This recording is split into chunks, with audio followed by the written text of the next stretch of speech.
membuka hal-hal yang tidak penting. HP itu adalah sebuah gudang ilmu yang sangat banyak, tapi caranya kita gunakan dengan positif supaya kita dapat pengetahuan. Semua informasi yang ada dalam di dunia ini, bukan hanya di Indonesia saja, di Aceh saja, tapi di HP itu adalah informasi yang ada di dunia. Tapi bagaimana kita cara menggunakannya? Cara menggunakannya kita dengan melihat yang perlu-perlu dan yang penting dan yang positif, tidak menggunakan hal negatif. Maka HP itu bukan adalah barang yang harus kita jauhkan, bukan barang yang menjadi lawan bagi kita, tapi HP itu adalah tidak membahayakan. Siapa yang HP itu yang menjadi berbahaya adalah orang-orang yang tidak berpendidikan, orang-orang yang tidak berkarakter moral yang baik, itulah yang menjadi HP berbahaya. Nah, jadi kalau kita menggunakan HP itu yang baik, maka HP itu akan menjadi sumber pengetahuan yang sangat baik. Karena semua, coba nanti kalian lihat, coba buka nih tentang teknik bagaimana, pasti ada di Google. Nah, kemudian kita lihat, nah, teks editorial ada dibedakan, ada dua, yaitu opini dan fakta. Opini dan fakta. Teks editorial dengan press menengah ke atas atau press yang berkualitas. Nah, ini ciri-cirinya. Jadi teks editorial ada dua aspek.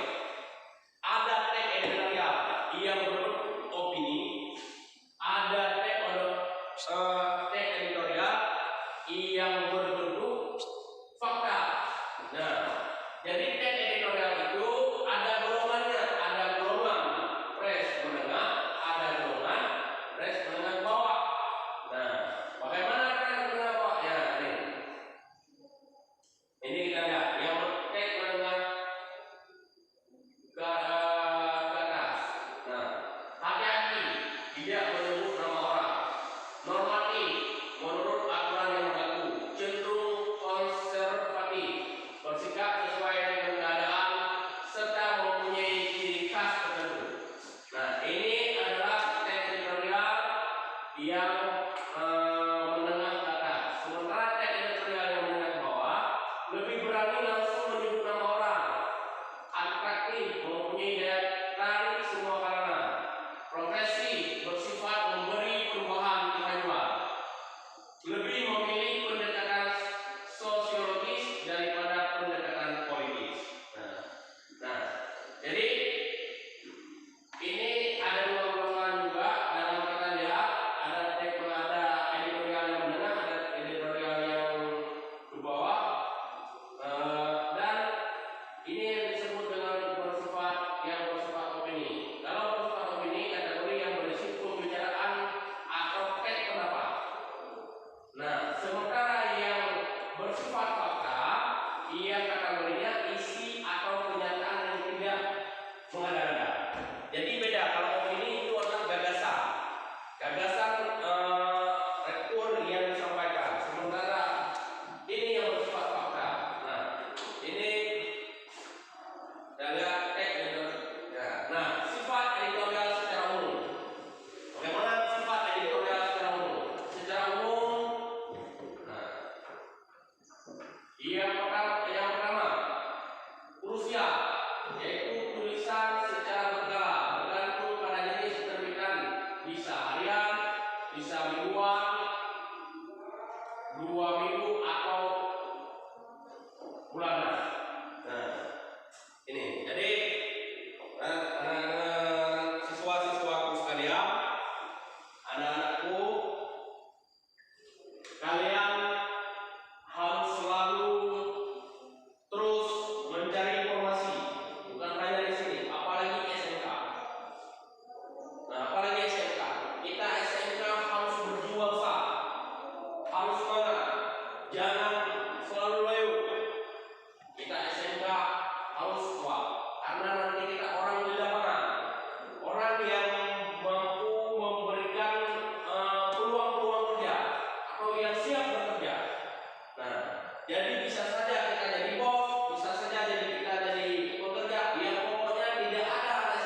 Jadi editoriality ini juga menjadi pembahasan juga. Kalau pembahasan bisa menjadi pembahasan juga dalam kehidupan kita.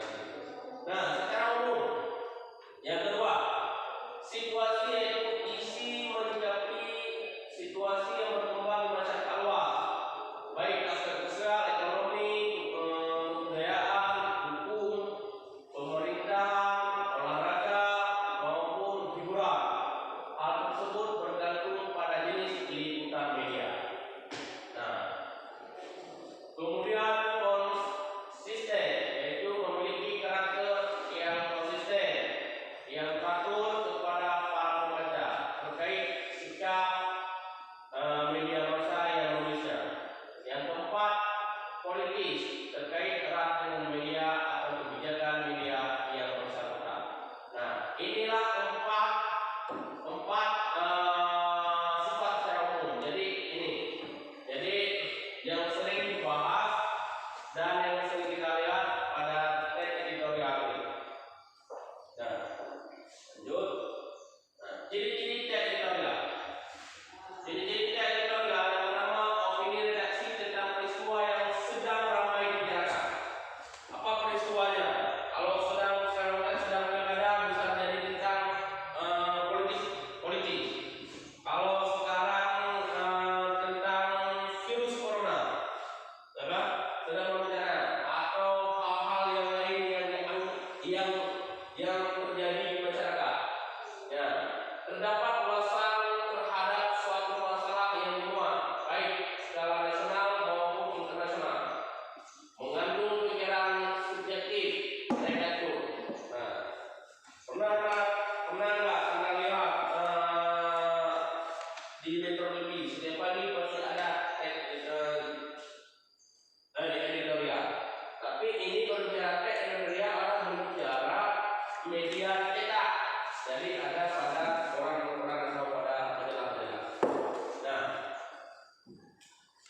aspek-aspek yang dibahas dalam editorial. Yang pertama, judul. Kemudian yang kedua, latar belakang masalah. Yang ketiga, tokoh. Yang keempat, masalah. Yang kelima, peristiwa yang disampaikan, opini penulis, saran dan solusi permasalahan, simpulan, sumber dan berita, sumber redaksi. Nah, ini jadi yang pertama ada judul pembahasannya, ada judul. Apa judul pembahasannya? Yang kedua, apa latar masalahnya hingga disampaikan judul itu? Nah, apa dasar masalahnya? Yang kedua ada tokoh, siapa tokohnya? Ya. Kemudian masalah, apa masalah-masalah yang terjadi? Kemudian peristiwa, apa peristiwa yang disampaikan? Nah, opini penulis. Nah, kemudian berikan pendapat gagasan penulis. Kemudian saran, setiap itu ada diberikan saran dan solusi permasalahan. Ketika ada masalah, ada saran. Jadi bagaimana cara keluarnya? Nah, kemudian ada simpulan. Nah, simpulan dari pembicaraan ini.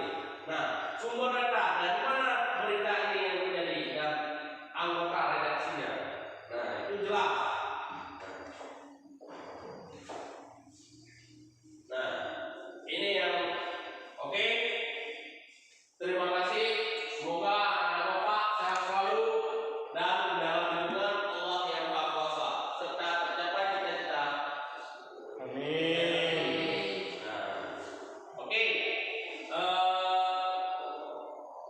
Berdasarkan hal yang Bapak sampaikan, tema yang pada hari ini yang Bapak berikan kepada kalian, semoga kalian tetap mencari membaca buku.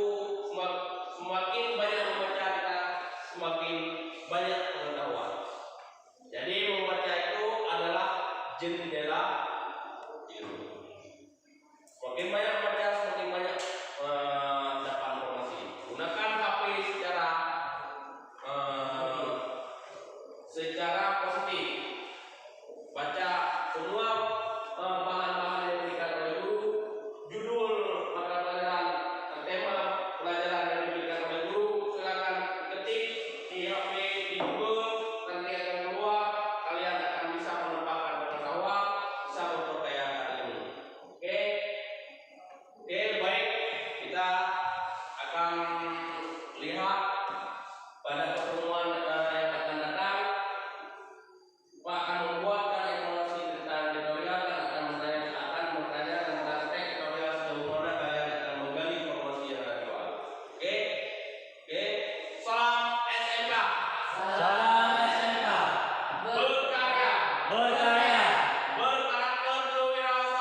berkarya